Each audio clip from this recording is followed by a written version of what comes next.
ભારતનું નવું સંસદ ભવન.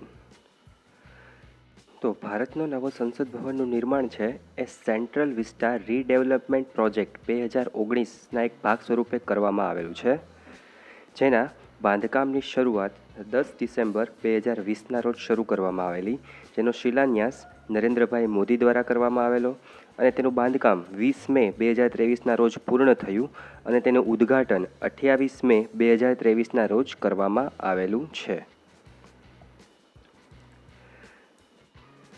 જેના આર્કિટેક્ટ છે બિમલ પટેલ, કોન્ટ્રાક્ટર છે ટાટા પ્રોજેક્ટ્સ લિમિટેડ અને architectural firm HCP designs planning and management છે અને સંપૂર્ણ બાંધકામનો ખર્ચ 862 કરોડ રૂપિયા થયેલો છે.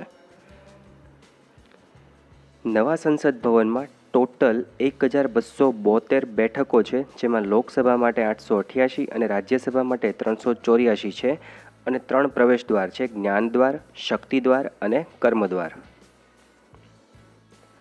જ્યારે ભારત આઝાદ થયું એ વખતે ચોલ વંશનો એક રાજદંડ હતો, જે જવાહરલાલ નહેરુને ભેટ સ્વરૂપે આપવામાં આવેલો. તેનો આપણા નવા સંસદ ભવનમાં આઝાદીના પ્રતીક રૂપે સમાવેશ કરવામાં આવેલો છે.